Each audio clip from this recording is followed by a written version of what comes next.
Hello and welcome back to EAC, the movie, TV show, and video game review channel that hopefully gives you a little bit of a basis on whether one of those things is good or bad. Today I'm going to be reviewing Suicide Squad, which came out in 2016, directed by David Ayer, starring Will Smith, Margot Robbie, Jared Leto, Joel Kinnaman, Viola Davis, Jai Courtney, a ton of very talented actors and actresses in this movie. I actually haven't liked Jai Courtney in some of his other movies in the past, but I think he does kind of redeem himself in this movie. He is kind of the comedy relief of Suicide Squad. And this movie follows Amanda Waller, played by Viola Davis, trying to assemble a team of criminals to stop Enchantress, who is the main baddie in this movie, and her army of I have no idea what they are. I'm going to get into that in a quick second. And also Jared Leto's Joker, his portrayal. I will get into that in a little bit. But I think everyone was very excited to see this movie. I saw it in theaters, and really, who didn't see it in theaters when it first came out?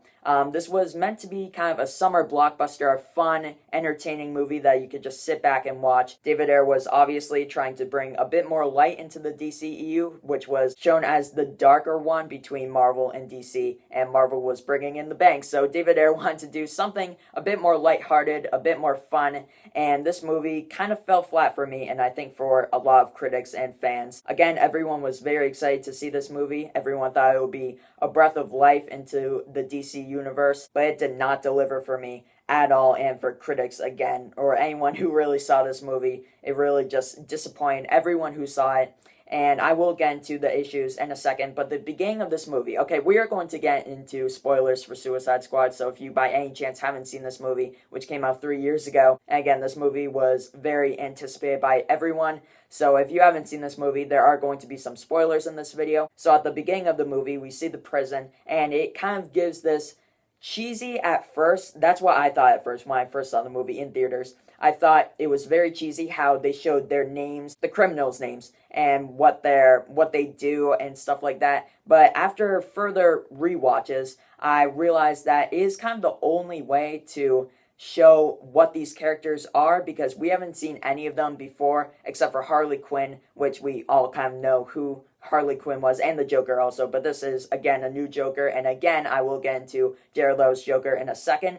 But yeah, I thought the opening was at first very cheesy with all the title shots of the people and what their names are and, you know, what their professions are, what they do. But again, after rewatching it, I kind of enjoyed it. I kind of liked to see the flashbacks of what they have done in the past, especially Harley Quinn and Joker. I mean, those scenes were pretty fun to watch, and a lot of flashbacks in this movie, not just in the opening, not the opening credits, the first act when all the exposition is being dumped by Amanda Waller. But there are a lot of flashbacks in this movie, especially with Harley Quinn and Joker. So that was a bit repetitive. I think they did not need this many flashbacks. I think they should have just piled them in at the beginning instead of having them spread throughout the movie. It was just kind of tired after a while. It was like, okay, another flashback, move on with the movie, with the actual movie that's going on right now, not with the past of what happened with these characters in the past. But overall, I did like the first act of this movie when they're all in the prison and they're getting to know each other, I guess,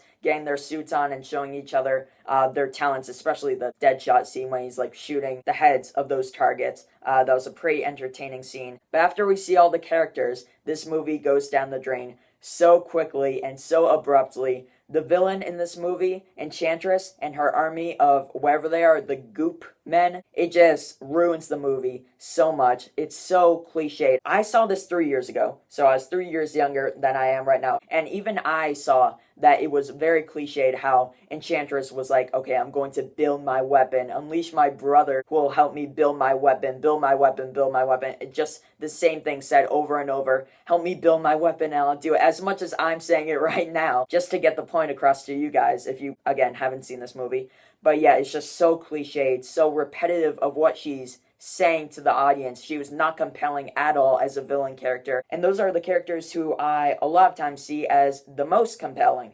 And man, she falls flat so badly. Nothing interesting about her character or her motivation. I know she's a witch from years ago and she's trying to take over the world, but how cliche does that sound to you guys? Me just telling you, not even of you seeing the movie, if again you haven't somehow seen this movie yet. And that was the one thing that really tanked this movie quite a bit. It was just so bad. I can't believe how David Ayer didn't see how cliche this was and how pointless the whole thing was of her saying, I need to build my weapon and stuff like that. And okay, enough with Enchantress in this movie. I think I've said my piece about how bad she is as a character and her motivation and the whole villain part of this movie, which takes up pretty much the whole movie except for the first act, which is introducing the characters. But for the rest of the movie, we see her battling the Suicide Squad, and we get so much of her storyline on scene. And I really didn't care about Dr. June Moon, who is kind of trapped inside of Enchantress. I didn't really give a crap about her as a character. And when there's that fake death of her at the end of the movie, when Joel Kinnaman's character, Rick Flag, thinks that she's dead, I was like, okay, she's dead. I don't really care. And she didn't end up being dead. Another cliche of this movie that was just so obvious. And let's talk about Jared Leto's portrayal of the Joker in this movie. I really wasn't that excited by the pictures I saw. In the trailer, when he does appear at the end of either the teaser trailer or the official trailer, I'm not too sure, I got excited for him. And when I saw this movie, my hopes kind of dimmed a little bit. I really wasn't that happy about his portrayal, especially after Heath Ledger brought that Oscar-winning performance in The Dark Knight.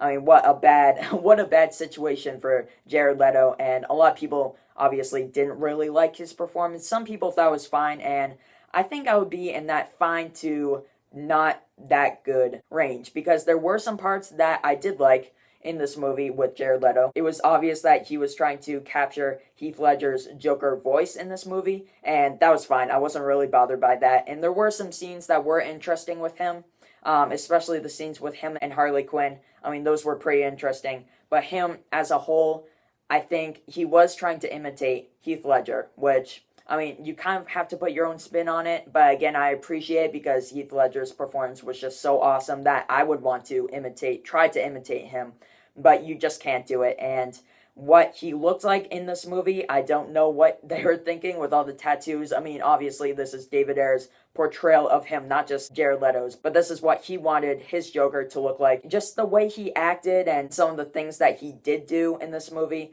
just kind of didn't really excite me like Heath Ledger's Joker did. But yeah, so Suicide Squad, obviously the villain in this movie, not good at all, and that just made the whole movie sink down so quickly. And yeah, so that really disappointed me about Suicide Squad. I really wanted to like this movie. I went into this movie thinking, okay, this might be my favorite movie, one of my favorite movies after this. If it's good, I think all the trailers were awesome. And if it does live up to what it's trying to be, I think this might be one of my favorite movies of all time. And it was totally the opposite of that. I wanted it to be Captain America and the Winter Soldier, which is one of my favorite superhero movies. And now Captain America Civil War, which I don't know if it came out before or after Suicide Squad. And obviously Avengers Endgame, Avengers Infinity War, a bunch of awesome comic book movies. I wanted Suicide Squad to be one of them, and it just wasn't. Again, the villain, and Jared Leto was iffy in this movie. I didn't really like him that much as the Joker. But yeah, for that reason, I'm going to be giving Suicide Squad a 4.5 out of 10.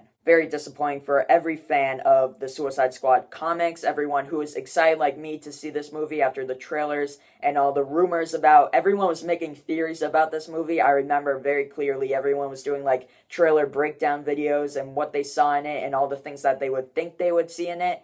And yeah, this movie just kind of fell flat on all of those points. All the excitement kind of went downhill from when I saw the movie the first time. But yeah, anyways, thank you all so much for watching this video. I hope you all enjoyed it. I really want to get into video game reviews and TV show reviews in the future. I'm trying to figure out what to do first. I do have a plan for one TV show that I want to do, but I kind of need to prepare myself for that before I actually make the video. I kind of need to rewatch some of the episodes, so I'm trying to get that going. But anyways, thank you all so much for watching this video here. I hope you all enjoyed it, and hopefully I'll see you all later. Goodbye.